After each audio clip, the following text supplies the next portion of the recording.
Exit کے لیے اور وہاں کنٹینیو رکھنے کے لیے ایک نئی اسٹریٹجی کی ضرورت ہے. جو اسٹریٹجی بنانے کے لیے چونکہ یہ جنرل صاحب تیار نہیں تھے, انہوں نے تو کھلے لفظوں میں کہہ دیا تھا کہ یہ جنگ ہم جیت نہیں سکتے, لہذا ان کی تبدیلی ناگزیر تھی. جو میں نے پہلے اشارہ کیا تھا کہ میک کرسٹل کی ایگزٹ اور ہمارے چیف آف آرمی سٹاف کی جو ایکسٹینشن ہے اس میں لنکیج ہے, وہ لنکیج یہی ہے کہ یہ امریکن انتظامیہ نے شاید اب مان لیا ہے یا اس بات کو تسلیم کر لیا ہے کہ اس خطے میں کوئی باہر کے ٹروپس آ کے, رشیا کے ٹروپس کا ہم نے حال دیکھ لیا, یہاں یہ پوری ویسٹ کی فوجیں بیٹھی ان کا حال ہم دیکھ رہے ہیں, اگر کہیں سکسیس سٹوری ہے تو وہ صرف پاکستانی سائیڈ پہ ہے. بالکل بالکل صحیح آپ نے. یہی وجہ ہے کہ ہنری کلنٹن کے دورے کے فوراً بعد یہ ایکسٹینشن جو اس کا اعلان ہوا ہے, اور وہ آپریشن جو فوج اس وقت کر رہی ہے اس کو جاری رکھنا چاہتے ہیں. تو کنٹینیوٹی جس کو شاید پرائم منسٹر صاحب ڈھنگ سے ایکسپلین نہیں کر پائے, اصل میں اس آپریشن کی کنٹینیوٹی کے لیے chief of army staff Pervez Ashfaq Kayani کا بدستور اس عہدے پر قائم رہنا بہت ضروری ہے. اچھا سلیم بخاری صاحب, یہ بتائیے گا کہ اوباما ایڈمنسٹریشن اتنی تبدیلیاں ہم دیکھ رہے ہیں تو مطمئن ہوتی نظر نہیں آ رہی, کیا وجہ ہے, یہی ناکامیاں؟ دیکھیے یہ 9/11 کے بعد القاعدہ ان کا سب سے بڑا چیلنج بھی تھا اور سب سے بڑا ٹارگٹ بھی تھا. القاعدہ ختم ہونے کی بجائے بقول خود امریکن اسٹریٹجسٹ کے پوری دنیا میں پھیل گئی ہے. تو ایک تو یہ بہت بڑا فیلئر ہے کہ بجائے اس کے کہ ایک ایسی چیز جس سے انہیں خطرہ محسوس ہوتا تھا وہ ختم ہو, وہ اس کی بجائے دنیا میں پھیل رہی ہے. ایک تو یہ وجہ ہے. دوسری وجہ یہ ہے کہ کوئی امکان نظر نہیں آتا کہ امریکنز افغانستان میں کامیاب ہو جائے. یہ پہلی دفعہ نہیں ہو رہا. تھوڑا سا واپس چلتے ہیں تاریخ میں. ویتنام آپ کے سامنے 1960s میں بغیر ایگزٹ اسٹریٹجی کے آئے تھے, لہذا بھاگنا پڑا. عراق آپ کے سامنے ہے, تو ہماری لیونگ میموری میں ہے نا, آپ کو بھی اچھی طرح سے یاد ہے. And now Afghanistan. تو ایک پریسٹیجیس ایگزٹ کے لیے انہیں پوری اسٹریٹجی دوبارہ بنانی پڑے گی, اور اس کے لیے پاکستان از اے کی ہولڈر, چابی پاکستان کے پاس ہے. تو میں سمجھتا ہوں کہ یہ وقت ہے کہ ہم اپنے کارڈز اگر ٹھیک کھیلیں, جس کے لیے ہمارے فارن آفس کو تھوڑا سا ہوم ورک کرنا پڑے گا, جس کی عادت نہیں رہی. بالکل بالکل. اچھا امریکہ کا فوکس جو ہے وہ کابل کی طرف بڑھ رہا ہے, تو ہماری کیا اہمیت رہ جاتی ہے؟ دیکھیے کابل میں اتنے عرصے سے بیٹھے رہنے کے باوجود, پوری وار مشینری لانے کے باوجود, ایکسیسو ٹروپس لانے کے باوجود, امریکہ ایک رتی آگے نہیں بڑھا ہے. حامد کرزئی کی حکومت آج بھی صرف پریزیڈنشل پیلس تک محدود ہے. تو اسے پاکستان دو وجہ سے چاہیے. ایک تو ہماری اسٹریٹجک لوکیشن, دوسرا ہمارا experience to have a war in these kind of terrains. ان ٹیرینز میں رشیا نہیں لڑ سکا اپنی پوری مائٹ کے باوجود. دوسری بات یہ ہے کہ وہاں کی جو لوکل پاپولیشن ہے, جو جنہیں طالبان کہتے ہیں ہم, یا جو ماضی میں مجاہدین رہے ہیں, اس کے ساتھ پاکستان کے تعلقات ابھی بھی قائم ہیں. حقانی ہے, حزب اسلامی کے گلبدین حکمتیار ہیں, یا جتنے بھی نمایاں اس وقت کے لیڈر تھے, ان کے ساتھ ہماری سپیکنگ ٹرمز کبھی ضائع نہیں ہوئی ہیں. تو امریکہ یہ سمجھتا ہے کہ اگر افغانستان میں کوئی نیگوشیٹڈ فارمولے نے کام کرنا ہے تو پاکستان از ویری وائٹل.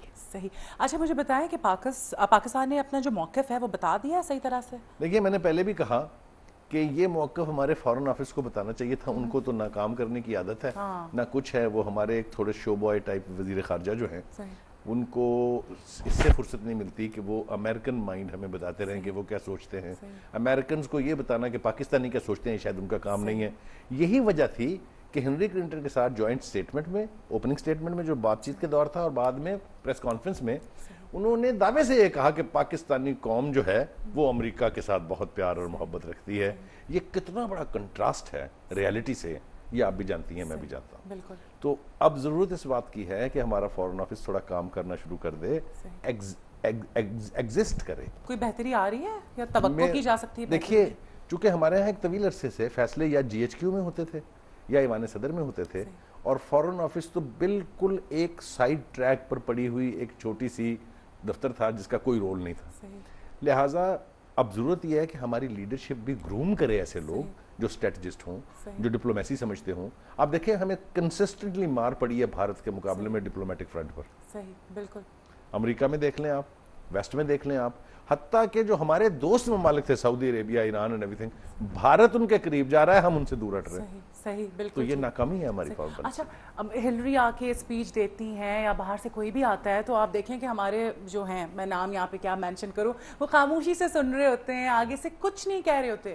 مطلب کون ان سے کہے گا کہ بھائی کچھ کہیں, آگے سے آواز اٹھائیں, ایسے ایسے الزامات بھی لگ جاتے ہیں. میں آپ کے چھپے ہوئے اشارے سمجھ رہا ہوں. دیکھیے ان کے دو انٹریکشن ہوئے میڈیا کے ساتھ, ایک جب وہ پچھلی دفعہ تشریف لائی تھی اور ایک جب وہ اب آئی تھی. ایک تو بغیر کسی کا نام لیے یا بغیر کوئی اسپرشن کاسٹ کیے ایک خاص قسم کا کراؤڈ جو ہے وہ چن لیا جاتا ہے اور ان کے سامنے ہلری کو ایکسپوز کیا جاتا ہے, اور کوئی ایسا سوال نہیں پوچھا جاتا. مجھے بتائیے, کسی نے یہ کہا کہ آپ کیا کر رہی ہیں جو نفرت پاکستان میں آپ کے خلاف ہے؟ صحیح دیکھیں. تو یہ بہت بدقسمتی کی بات ہے. یا تو یہ انٹریکشن ہونے نہیں چاہیے, یا ہوں اگر تو اس کے بارے میں سلیکشن بائسڈ مائنڈ سے نہیں, بلکہ جو لوگ کیپیبل ہیں. مجھے کوئی شوق نہیں ہے ہلری کلنٹن کی پریس کانفرنس میں جانے کا, لیکن اس کو اوپن کرنا چاہیے تاکہ صحیح ریپرزنٹیٹیو جو ہے میڈیا کے, وہ ان سے وہ سوال پوچھ سکے جس کے جواب نہ تو ہماری قیادت دیتی ہے ہمیں اور نہ ہمیں امریکن دینے کے لیے تیار ہے. ٹھیک ہے, یہاں پر ہم بات کر لیتے ہیں میڈیا کے کردار کی, اور جو میڈیا انٹریکشن رہا ہے اس میں, اس کے حوالے سے بتائیں. دیکھیے, میڈیا تو وائبرنٹ ہے, میڈیا تو انڈیپینڈنٹ ہے. صحیح. جو کہ ہماری حکومت کے پنجابی میں کہتے ہیں وارے میں بھی نہیں ہے. صحیح. اور اس کا رول بھی پازیٹیو ہے. اب وہ باتیں جو کبھی قوم کو پتہ نہیں چلتی تھیں, وہ کرپشن کا جو ایکسپوجر ہوا ہے, فار ایگزامپل جو بیڈ گورننس کے حوالے سے جو باتیں ہو رہی ہیں, یہ میڈیا کا کمال ہے. میڈیا اب ایک کی رول پلیئر ہے. میڈیا اب کوئی ایسی چیز نہیں جسے آپ جب چاہیں اٹھا کے پھینک دیں یا جب چاہیں اس کے پر کاٹ دیں. یہ ممکن نہیں رہا. یہ آزادی بھیک میں ملی ہوئی یا خیرات میں دی ہوئی نہیں ہے. یہ آزادی باقاعدہ حاصل کی گئی ہے, اور اب چونکہ یہ حاصل ہو گئی ہے, اس کو دوبارہ بوتل میں بند کرنا جو ہے میں نہیں سمجھتا کہ ممکن ہے. اچھا, میڈیا آپ کو لگتا ہے صحیح رول پلے کر رہا ہے؟ بیکاز کل وہ بات ہوئی تھی کولڈ اسٹار ڈاکٹرن کی, اور اس کے علاوہ ڈگریوں کے پیچھے لگا ہوا تھا. ٹھیک ہے, ایسی بھی شکایات ہوئی کہ جی ڈگریوں کے ایشو کو اتنا ہائی لائٹ کیا جا رہا ہے, اور اینکرز کی جانب سے کوئی خاص سوالات نہیں ہوئے جو جیسا آپ نے کہا سوال کہ بھائی نفرت جو ہے. میں آپ کو پہلے ڈگریوں کے حوالے سے, دیکھیے ہم نے یہ کہانی ہوا میں نہیں گاڑی. صحیح. یہ عدالتوں میں ثابت ہو چکی ہیں, یہ ایچ ای سی میں ثابت ہو چکی ہیں, لوگ ڈسکوالیفائی ہو چکے ہیں, حتیٰ کہ ان کی سیٹوں پر نئے الیکشن ہو چکے ہیں. دیٹ مینس میڈیا جو دکھا رہا تھا اس کا بیسز موجود تھا. میڈیا یہ کہہ رہا ہے کہ جن لوگوں نے قوم کو ہڈ ونک کیا, پورے سسٹم کو ہڈ ونک کیا, they should not go Scott free. بالکل, میڈیا یہی کہہ رہا ہے نا. میڈیا یہ تو نہیں کہہ رہا کہ جی آپ ان کو ڈسکوالیفائی کر دیں کیونکہ میں نے الیکشن لڑنا ہے یہاں. صحیح, بالکل. تو میں سمجھتا ہوں کہ اب ہماری قیادت کو بھی یہ سمجھ لینا چاہیے